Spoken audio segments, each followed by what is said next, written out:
Hey guys, welcome back to my channel. Friends, आज की video में मैं आपको बताने वाली हूँ कि बहुत जल्द आपका एक एग्ज़ाम होने वाला है जो हर स्टूडेंट को देना चाहिए। मैं किस चीज़ की बात कर रही हूँ, आपको ऊपर ही दिख गया होगा, DSSB। जी हाँ फ्रेंड्स, DSSB जो दिल्ली में एग्ज़ाम होता है। और अगर आप दिल्ली के हैं तो आप फॉर्म फिलअप करेंगे ही करेंगे, और अगर आप अदर स्टेट के हैं तब भी आप ये एग्ज़ाम दे सकते हैं। बट ये एग्ज़ाम देने के लिए आपको दिल्ली में ही आना पड़ेगा।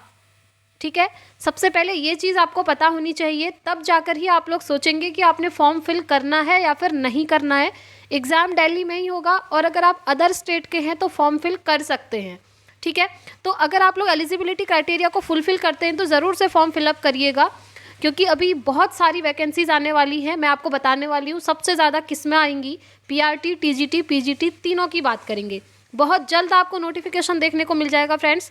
मैंने अपनी प्रीवियस वीडियो में भी आपको बताया था कि जो नोटिफिकेशन है वो आपका कुछ दिनों में ही आपको देखने को मिल जाएगा। तो अप्रैल में आपका नोटिफिकेशन आ जाएगा 2023 में। ठीक है, जैसे ही नोटिफिकेशन आता है उसके बाद हमें ये भी पता चल जाएगा कि आपका एग्ज़ाम कब होना है।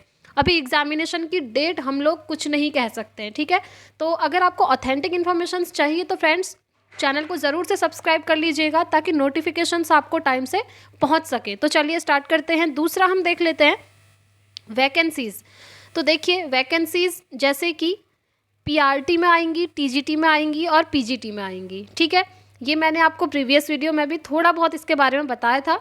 ये भी छोटी सी वीडियो रहेगी बट काफ़ी इन्फॉर्मेटिव रहेगी। यहाँ से आपको सारी इन्फॉर्मेशन मिल जाएगी। देखिए, सुनने में तो यही आ रहा है कि PRT में लगभग 1000 से 1500 पोस्ट खाली हैं, ये सुनने को आ रहा है। तो इसी के बीच लगभग आपकी वैकेंसीज भी आएंगी। ठीक है, इतनी पोस्ट पर।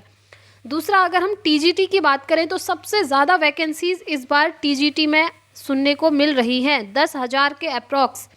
ठीक है, तो अगर आपने ग्रेजुएशन किया है प्लस आप BEd हैं तो आप अपनी TGT की प्रिपरेशन स्टार्ट कर दीजिए। एलिजिबिलिटी की बात कर लेते हैं। एलिजिबिलिटी देखिए, सबसे पहले अगर आप PRT का भरना चाहते हैं, यानी कि प्राइमरी टीचर का फॉर्म फिलअप करना चाहते हैं DSSB में, तो आपका 12th होना चाहिए सबसे पहले, प्लस आपने DLED किया हो, प्लस आपका CTET का पेपर 1 क्वालिफाई हो। ये तीनों कंडीशन अगर आप फुलफ़िल करते हैं तो आप PRT के लिए एलिजिबल हैं।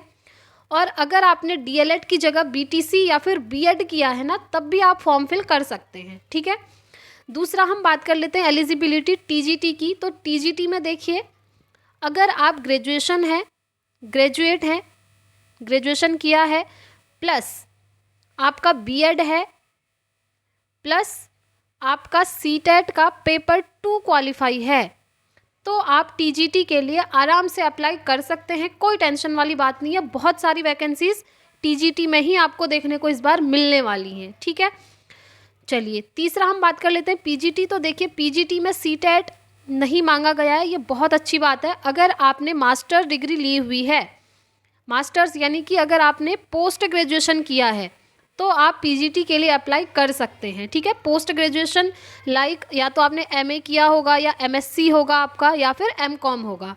ठीक है, तो आप PGT के लिए अप्लाई कर सकते हैं। PGT में CTET नहीं मांगा गया है। दूसरा हम बात कर लेते हैं BEd वालों की। बहुत सारे कमेंट्स ये आ रहे थे कि क्या BEd वाले एलिजिबल होंगे या नहीं। वैसे मैंने आपको बता ही दिया है, फिर भी मैं आपको बता दूं, ऐसा कभी नहीं होता है फ्रेंड्स कि BEd वाले एलिजिबल नहीं होंगे। बस ये विवाद चलता रहता है। आपने देखा KVS का एग्जामिनेशन हुआ, वहाँ भी BEd वाले एलिजिबल थे। अभी DSSB होगा ना, वहाँ भी पक्का BEd वाले एलिजिबल हैं ही हैं। ठीक है, और उसके बाद आपका सुपर टेट आना है, आप जानते हैं सुपर टेट में भी BEd वाले एलिजिबल होंगे। तो BEd वाले बिल्कुल भी इस बात से टेंशन मत लीजिएगा कि आप एग्ज़ाम दे पाएंगे या नहीं, आप बिल्कुल एग्ज़ाम दे पाएंगे। ठीक है, नेक्स्ट हम बात कर लेते हैं एग्ज़ाम की। तो देखिए, नोटिफिकेशन अप्रैल में आना है, और जैसे ही नोटिफिकेशन आ जाएगा तो एग्जामिनेशन की डेट भी आपको कहीं ना कहीं पता चल जाएगी। ठीक है, मैं आपको बता दूंगी इस चैनल के माध्यम से। नेक्स्ट अगर हम बात करें सिलेबस की, तो देखिए सिलेबस इसका मैंने प्रीवियस वीडियो में डिटेल्ड सिलेबस आपके साथ डिस्कस किया हुआ था, और जो डिटेल्ड सिलेबस था उसका PDF भी मैंने अपने टेलीग्राम चैनल पर शेयर किया हुआ था। तो देखिए, सबसे पहली बात, आप अगर चैनल पर नए हैं फ्रेंड्स तो टेलीग्राम चैनल को ज़रूर आप ज्वाइन कर लीजिए। उसका लिंक मैं आई बटन में पिन कर दूंगी या फिर डिस्क्रिप्शन बॉक्स में आपको मिल जाएगा। यहाँ पर मेरे पास जो भी ऑथेंटिक इन्फॉर्मेशन आती है मैं आपको PDF के फॉर्मेट में शेयर करती रहती हूँ। साथ में अभी हमारी CTET की प्रिपरेशन चल रही है, तो हमारी अभी CDP की सीरीज़ चल रही है जिसमें से 13 क्लासेस हम कर चुके हैं और इन 13 क्लासेस के नोट्स भी आपको टेलीग्राम पर मैंने PDF फॉर्मेट में शेयर किए हैं, ठीक है। तो अगर आप टीचिंग से रिलेटेड कोई भी इन्फॉर्मेशन चाहते हैं तो इस यूट्यूब चैनल के साथ साथ आप टेलीग्राम को भी ज़रूर ज्वाइन कीजिएगा। फ्री में आपको नोट्स वहाँ प्रोवाइड किए जा रहे हैं, ठीक है। चलिए सिलेबस देखिए, प्रीवियस वीडियो में डिटेल सिलेबस मैं डिस्कस कर ही चुकी हूँ, फिर भी बता देती हूँ। 2 पार्ट्स में रहता है पेपर, एक पार्ट A आता है, एक पार्ट B आता है, ठीक है। यहाँ पर क्या है कि जो पार्ट A और पार्ट B आता है, इन दोनों में आपको सेपरेटली पास होना पड़ता है। आपको पार्ट A में भी पास होना पड़ेगा और पार्ट B में भी, तब जाकर आप मेरिट में आएंगे, ठीक है। ये आपको ध्यान रखना है। नेगेटिव मार्किंग इस एग्जामिनेशन में है और इस एग्जामिनेशन में आपका इंटरव्यू नहीं होगा। ये सारी चीज़ें मैं आपको प्रीवियस वीडियो में भी बता चुकी हूँ जब हमने डिटेल्ड सिलेबस डिस्कस किया हुआ था, ठीक है। चलिए DLED BTC BEd की बात करें तो तीनों ही एलिजिबल हैं। तीनों जो हैं, अगर आपने इसमें से कुछ भी किया है ना, आप फॉर्म फिल कर सकते हैं, ठीक है। आपको टेंशन लेने की बिल्कुल ज़रूरत नहीं है।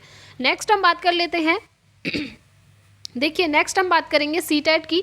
बहुत बच्चे जो हैं कंफ्यूज होते हैं कि CTET में कितने मार्क्स चाहिए। तो देखिए, अगर आप जनरल कैटेगरी से हैं तो आपके 90 मार्क्स चाहिए, आप CTET क्वालिफाई हो जाएंगे। अगर आप SC ST या OBC से हैं तो आपको 82 मार्क्स चाहिए और आप CTET में पास हो जाएंगे। बट यहाँ ध्यान रखना है, अगर आप DSSB का फॉर्म फिल कर रहे हैं तो CTET में जनरल कैटेगरी में तो 90 मार्क्स वाले फॉर्म फिल कर पाएंगे, बट जो OBC कैटेगरी से हैं ये ध्यान से सुनिएगा, अगर आप दिल्ली के OBC हैं तो आप 82 मार्क्स में DSSB का फॉर्म फिल कर सकते हैं।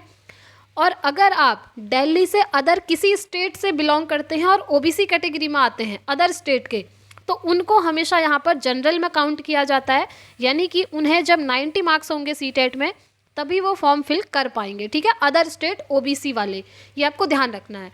तो ये बहुत इंपॉर्टेंट इन्फॉर्मेशन थी जो मैंने आपको दे दी, क्योंकि बहुत सारे स्टूडेंट्स के इसको लेकर कमेंट्स आ रहे थे, तो मैंने सोचा एक सेपरेटली इसी पर वीडियो बना दी जाए, ठीक है।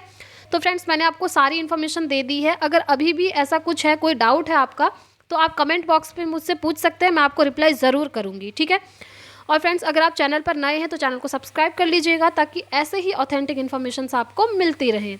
तो फ्रेंड्स, मिलते हैं हम नेक्स्ट वीडियो में, तब तक के लिए thank you, bye bye, take care, all the very best.